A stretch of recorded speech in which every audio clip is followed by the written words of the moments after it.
تحت الشواية بدون دخان بدون قلي. طعمه حلو جدا جدا.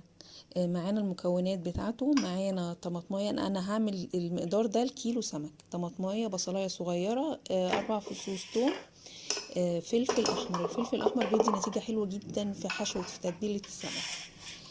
كمون، فلفل اسمر، كزبره ناشفه مطحونه، ملح، نص معلقه صغيره روزماري.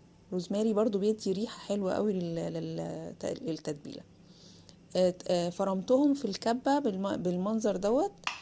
هبدأ ان انا اشق السمك بالسكينة من الجنب كده، علشان خاطر ياخد من الطعم يعني التتبيلة كده يتبل بسرعة. انا هتبله لمدة ربع ساعة بس. هتبله بالشكل ده.